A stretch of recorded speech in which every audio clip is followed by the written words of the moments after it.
5 tips cara menata ruang tamu yang sempit.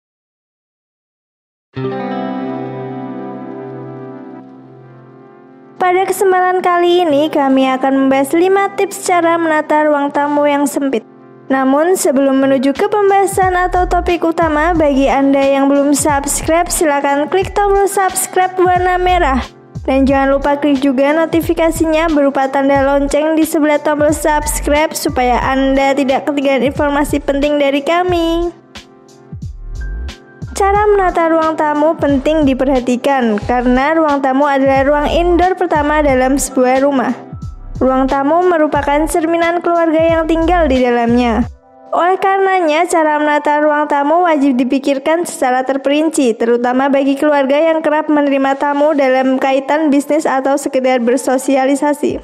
Namun, bagaimana jika ukuran ruang tamunya kecil?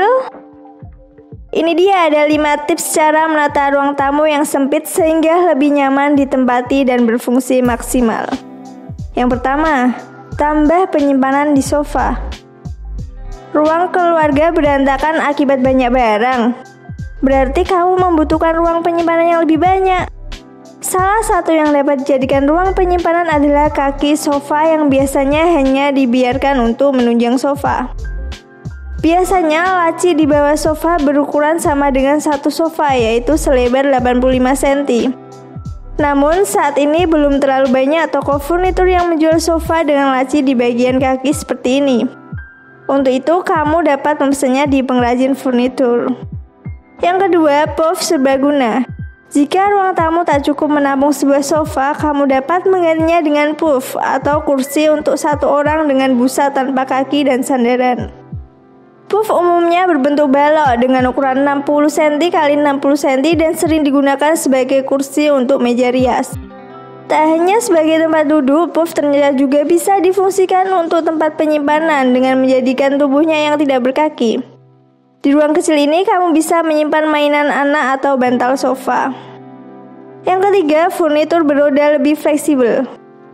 Untuk mengakali sempitnya ruangan, kamu perlu menggunakan furnitur yang lebih fleksibel, sehingga dapat dipindahkan ketika sedang tidak digunakan, misalnya furnitur beroda. Roda memudahkan kamu untuk memindahkan furnitur sehingga mendapat ruang yang lebih untuk aktivitas. Misalnya, ketika anak-anak membutuhkan ruang di karpet untuk bermain, kamu dapat dengan mudah menggeser meja yang beroda ke pinggir ruang keluarga. Yang keempat, ganti meja dengan meja sudut. Menggunakan karpet dapat memberi ruang lebih untuk bersantai di ruang keluarga. Untuk itu, bagi ruang keluarga mungil, hindari penggunaan coffee table besar atau meja di tengah yang dapat membatasi gerak di ruang keluarga. Sebagai penggantinya, kamu dapat menggunakan meja sudut dengan ukuran yang lebih kecil untuk meletakkan barang-barang keperluan. Namun, jangan meletakkan terlalu banyak pernik di atasnya.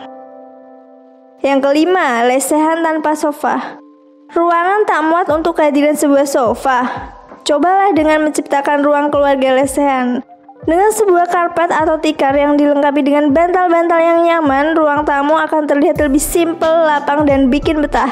Agar ruang tamu tetap sehat, jangan lupa untuk selalu membersihkan karpet minimal 1 bulan sekali. Karpet ini juga dapat diganti dengan plasemat berbahan karet yang aman dan tidak mudah kotor saat si kecil sedang bermain.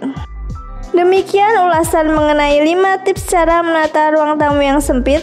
Bagaimana pendapat Anda? Silakan tinggalkan komen di kolom di bawah video. Dan jika Anda merasa video ini bermanfaat, silakan klik like dan share ke media sosial Anda. Sampai bertemu lagi di video kami selanjutnya.